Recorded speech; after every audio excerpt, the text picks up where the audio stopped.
Queridos irmãos, queridos amigos que nos acompanham, sejam todos muito bem-vindos ao canal da Igreja em Camaçari. Estamos desfrutando o livro A Hora da Mudança e esse livro aborda aspectos importantes que nos devem encorajar a perseverar em nossa carreira cristã. Hoje veremos sobre a luta pela verdade e a última semana de Daniel 9 e o arrebatamento dos vencedores. Deus criou o universo.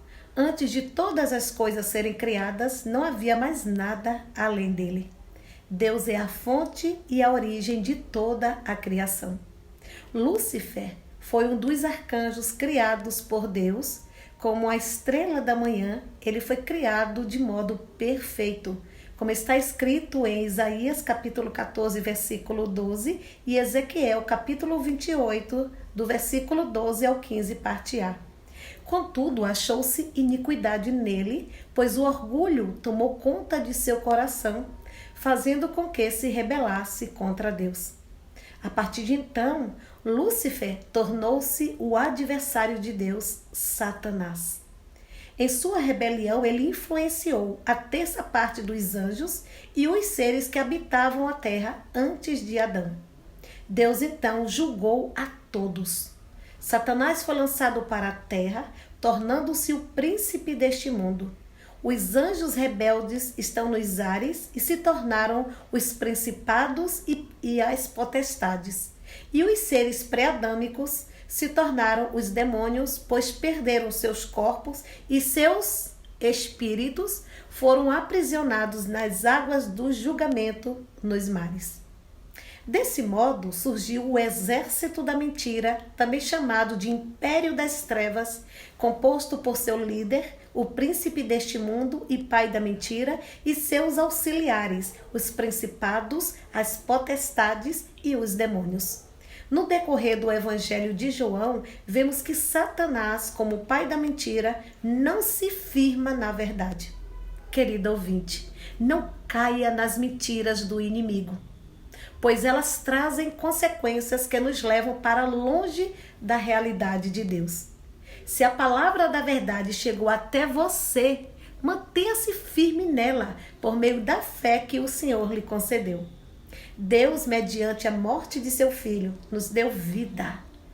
Para ser salvos das obras de Satanás e do mistério da iniquidade, precisamos abrir nosso coração, crer que Jesus Cristo morreu por nós, para a salvação de nossa alma e confessar com a boca que Jesus é o Senhor. Fazendo assim, passaremos da morte para a vida. Querido ouvinte, você crê nessa palavra? Se sim, permaneça invocando o nome do Senhor. Ao confessar que Jesus é o Senhor, somos feitos filhos da verdade e passamos a viver por ela.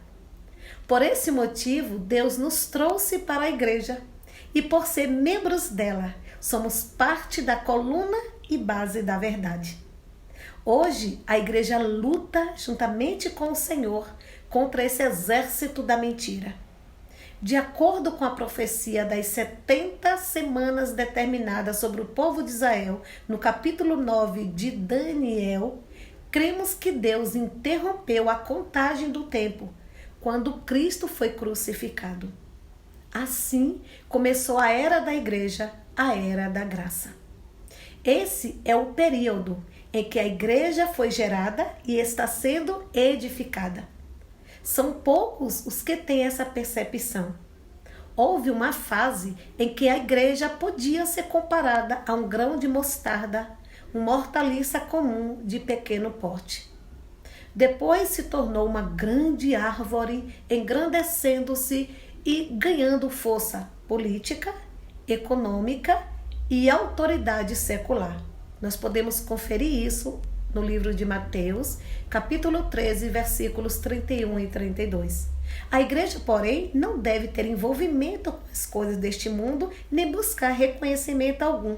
Assim como a igreja em Filadélfia, mencionada em Apocalipse 3, que tinha pouca força, isto é, não possuía poder político nem econômico na terra.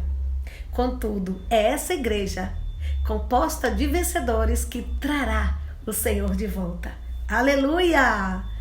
A última semana é descrita em Daniel 9, que diz respeito à história de Israel, interrompida desde o começo da era da igreja, terá início quando uma figura política muito influente, o anticristo, firmar um grande tratado de paz envolvendo Israel e autorizar a reconstrução do templo em Jerusalém.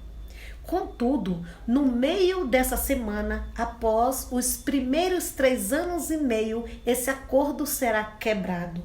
Então a figura maligna do anticristo se revelará e começará a grande tribulação, período em que os cristãos serão perseguidos, maltratados e mortos, pois não se curvarão à imagem do anticristo e não receberão a marca da besta na fronte e na mão.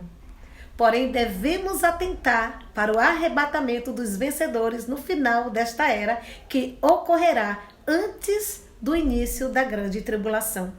Querido ouvinte, falaremos sobre isso com mais detalhes nos próximos capítulos. Acompanhe a nossa transmissão dia a dia e se encha da verdade de Deus, de sua realidade. Deus lhe abençoe.